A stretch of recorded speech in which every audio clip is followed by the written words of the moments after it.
Halo saudara-saudaraku, ketemu kembali dengan saya Hairuddin Lubis, praktisi meditasi yang sudah beberapa lama nggak muncul. Kali ini saya muncul dari halaman depan rumah menjelang maghrib. Kebetulan temanya kali ini adalah bagaimana spiritual memaknai azan. Suasana di sini begitu sejuk, indah, walaupun banyak atmosfer suara-suara lain yang masuk, tapi mudah-mudahan masih bisa didengar dengan baik oleh saudara-saudaraku. Tetap sehat saudara-saudaraku, bahagia, dan selalulah kita harmonis, karena harmonis itu hal yang membuat kita menjadi lebih nyaman. Topik kita kali ini adalah bagaimana spiritual memaknai azan, terkait dengan isu yang lagi gencar tentang azan. Tapi saya tidak akan mengomentari isu yang terjadi. Saya akan menceritakan bagaimana saya memaknai dari azan itu sendiri melalui pendekatan spiritual yang teknologinya adalah meditasi. Kita lihat ada apa kalimat-kalimat dalam azan. Yang pertama, Allahu Akbar, Allahu Akbar, Ashhadu alla ilaha illallah wa ashhadu anna Muhammadar Rasulullah, hayya 'alas shalah, hayya 'alal falah, Allahu Akbar, Allahu Akbar, la ilaha illallah. Kita coba cermati kalimat-kalimat yang terkandung dalam azan. Allahu Akbar, Allah Maha Besar. Sekilas biasa kalimat Allahu Akbar, tapi dalam azan kalimat Allahu Akbar ada 6 kali disebutkan. Allahu Akbar, Allahu Akbar, Allahu Akbar, Allahu Akbar, terakhir Allahu Akbar, Allahu Akbar. Ada 6 kali. Sementara kalimat La ilaha illallah 1 kali, Ashhadu alla ilaha illallah 1 kali, Ashhadu anna Muhammadar Rasulullah 1 kali, hayya 'alas shalah 1 kali, hayya 'alal falah 1 kali. Saya teringat di tahun 90-an awal, ketika itu banyak pertanyaan di kepala saya tentang Tuhan, tentang bagaimana saya beragama, apa tujuan saya diciptakan, dan banyak sekali pertanyaan. Dan pertanyaan-pertanyaan itu selalu saya cari jawabannya dari buku-buku dan para ahli yang kadang-kadang ketemu langsung atau melalui media yang lain.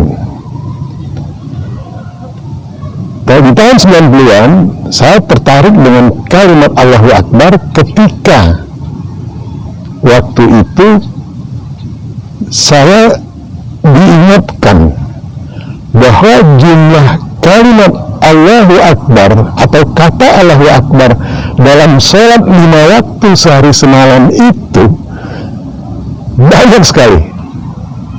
Banyak sekali. Berapa banyak? Sama-sama kita hitung. Saya nggak mau mengabarkannya di sini. Al-Fatihah 17 kali kita lafazkan dalam sholat kita yang 5 waktu sehari semalam, 17 rakaat. Allahu Akbar banyak kali.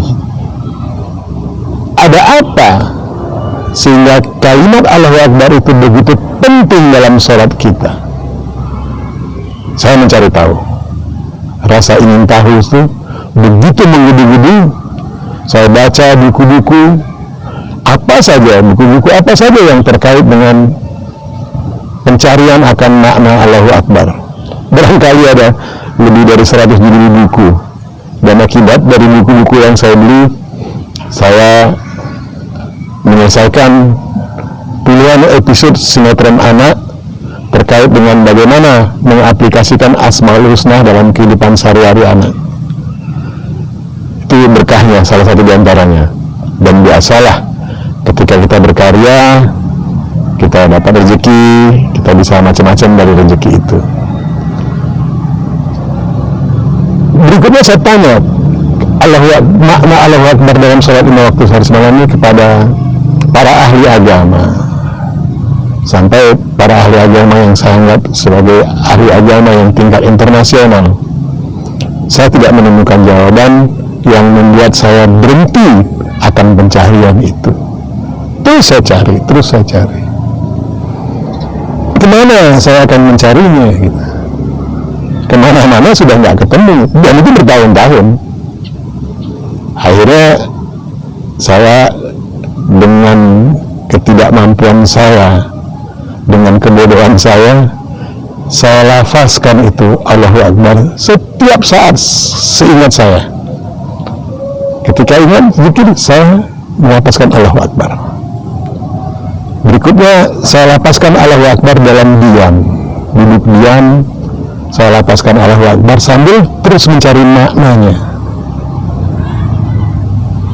Berapa waktu kemudian saya baru sadar ketika saya sudah ketemu maknanya bahwasanya saya telah melakukan apa yang namanya zikir atau apa yang namanya meditasi. Duduk diam melapas, diawali dengan melapaskan Allahu Akbar 7 jam satu hari non-stop selama 8 bulan. 7 jam satu hari non-stop, 7 jam selama 8 bulan. Tentu banyak pengalaman di sana. Apa yang kita dapat dari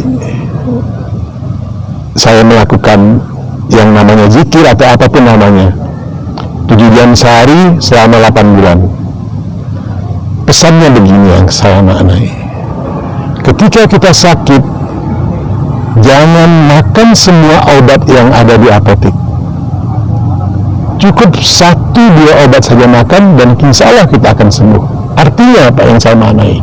Ketika kita ingin mengetahui sesuatu, fokus pada sesuatu, dan sesuatu itu akan memberi jalan untuk mendapatkan apa yang kita cari itu. Itu terus saya tekuni. Kembali kepada azan. Setiap hari kita diperdengarkan 5 kali azan yang dikumandangkan melalui musola, masjid-masjid, madrasah dan segala macam yang melakukan sholat jamaah. Pertanyaannya, sebenarnya sudah berapa kali kita mendengar suara azan selama hidup kita? Sudah berapa kali suara azan itu kita dengar selama hidup kita? Kalau hitungan-hitungan saya yang hitungan kasar, katakan saya 3 kali satu hari mendengar suara azan. 3 kali satu hari mendengar suara azan. Artinya setahun ada 1000 kali saya mendengar suara azan. Kalau efektif dengan usia saya sekarang yang di atas kepala 6, mendengar azan 20 tahun saja, artinya 20.000 kali saya sudah mendengar suara azan. Kalau 30 tahun, kalau 40 tahun, 40.000 kali saya sudah mendengar suara azan. Bukan jumlah yang sedikit. Bermaknakah karena saya mendengar suara azan yang berkali-kali selama 40.000 kali, katakan, mendapat maknakah saya dari lafaz-lafaz azan yang disampaikan? Belum tentu. Karena salah satu syarat untuk kita bisa mengerti, memaknai, memahami, berikutnya mengevaluasi, terus melaksanakan sehingga sampai betul-betul mengerti dan menciptakan sesuatu yang baru dari yang apa kita dapat dari yang mengerti itu. Panjang sekali prosesnya. Nah, barangkali kita tidak ngeh dengan suara azan itu atau tidak peduli, jadi sehingga kita tidak sampai pada memaknai kalimat-kalimat yang ditawarkan oleh azan. Syarat mendengar yang pertama harus balance, sehingga kita bisa fokus untuk mengingatnya. Setelah mengingat, kita baru bisa memaknainya, memahaminya, mengevaluasinya, mengkajinya, dan banyak hal lagi, hingga sampai kita benar-benar mengerti Setelah mengerti, baru kita bisa menciptakan sesuatu dari apa yang kita amati, apa yang kita alami. Itu proses panjang. Jadi sah-sah saja kalau saya tidak mendapat manfaat. Barangkali saya tidak mendapat tidak mendapat manfaat yang sebesar-besarnya dari puluhan ribu kali suara azan yang saya dengar. Kira-kira begitu. Terbiasalah makna Allahu Akbar berikutnya. Allah Maha Besar. Sebesar apa dia sebagai Tuhan? Allah Maha Besar. Sebesar apa? Berikut itu dalam kajian saya. Sebesar apa?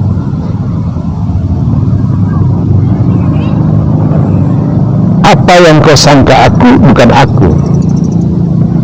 Aku seperti sangkamu. Aku lebih besar dari perkiraanmu, atau aku lebih besar dari pikiranmu. Artinya bagaimana Allah yang akbar ini, seakbar apa Allah itu? Itu menjadi kajian saya berikutnya.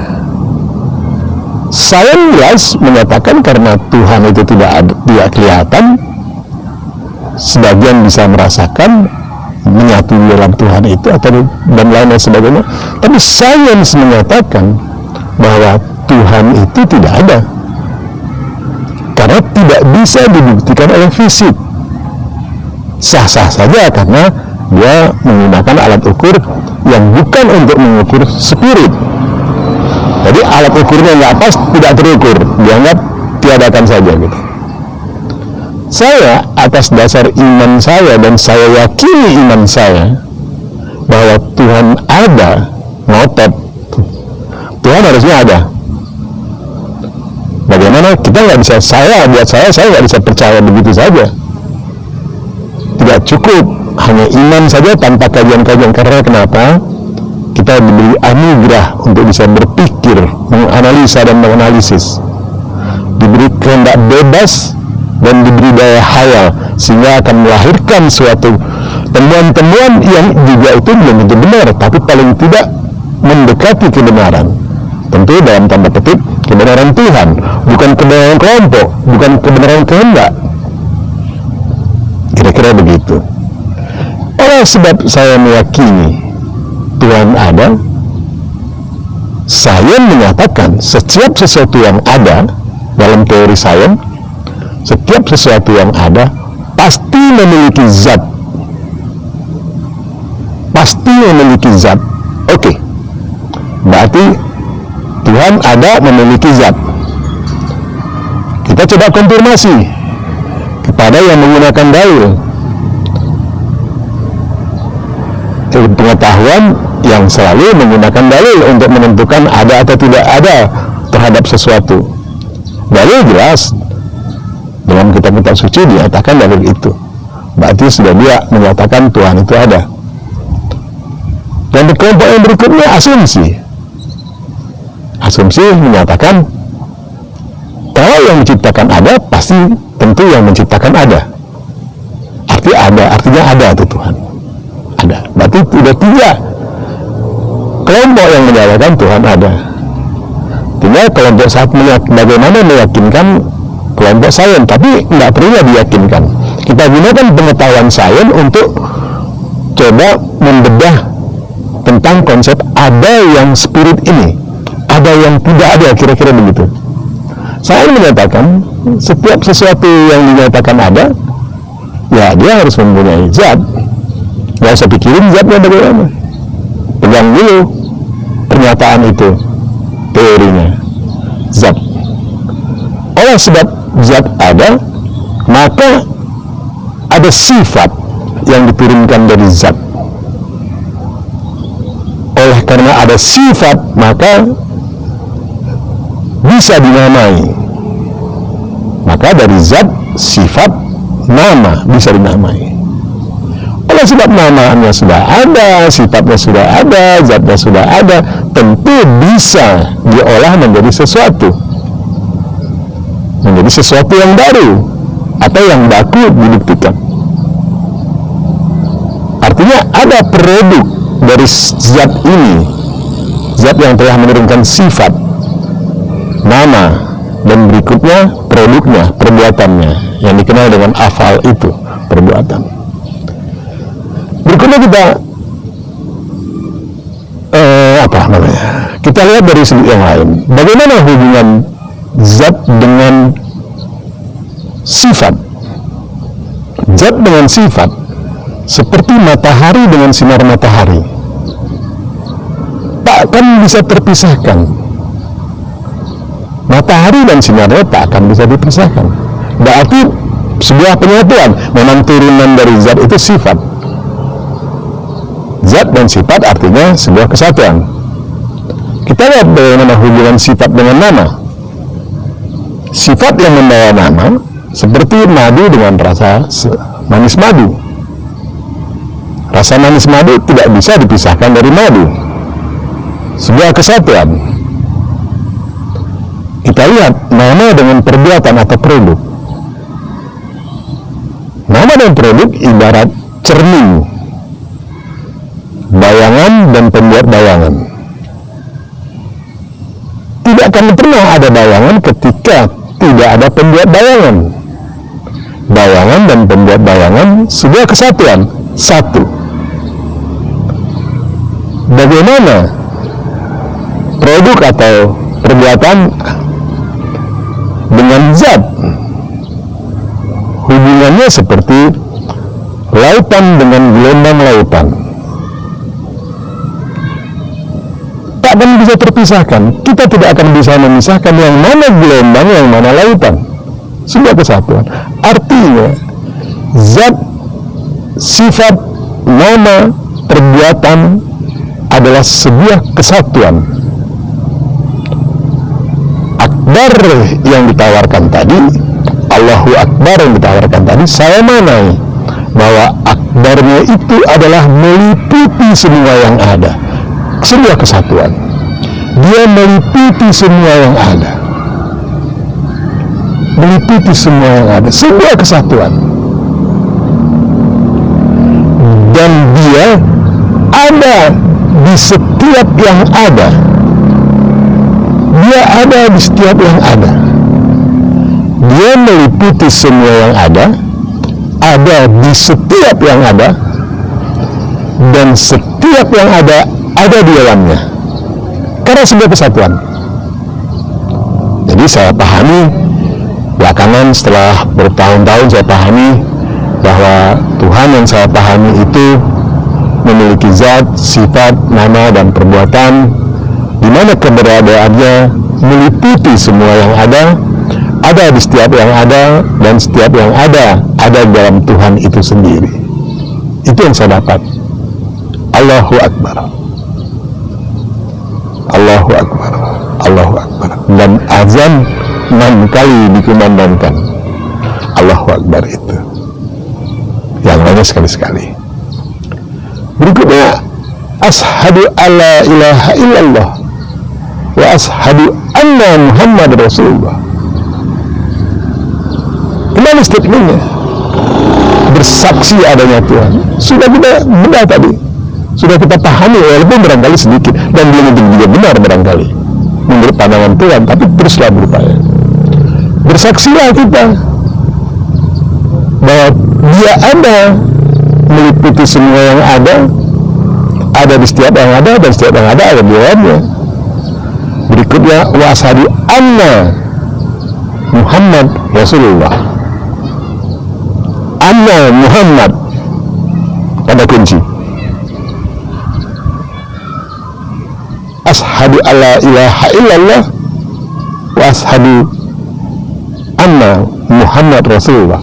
Anna dan Muhammad Rasulullah buat saya kata kunci, dan saya sedang menggalinya. Belum juga saya bisa menjabarkannya secara tuntas dan menyampaikannya dalam bentuk media-media yang bisa saudara-saudaraku tonton atau dengarkan atau baca. Hayya 'alas shalah, hayya 'alal falah. Tegakkan salat,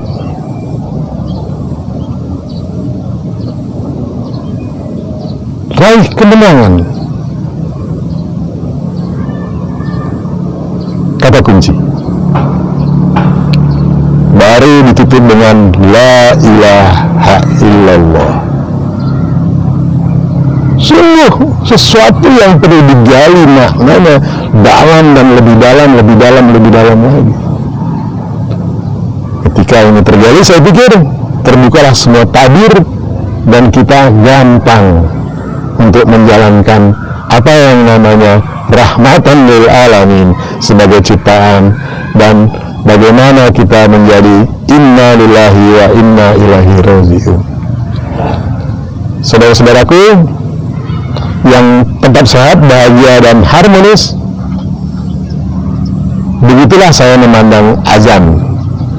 Terkait dari isu-isu yang sedang berkembang, saya tidak menyikapi itu, tidak juga menanggapi itu, tapi saya memaknai azan seperti yang telah saya sampaikan tadi. Semoga apa yang saya sampaikan bermanfaat buat saya dan buat kita semua. Sampai ketemu besok dengan tema yang lain. Tetap sehat, bahagia dan harmonis. Salam.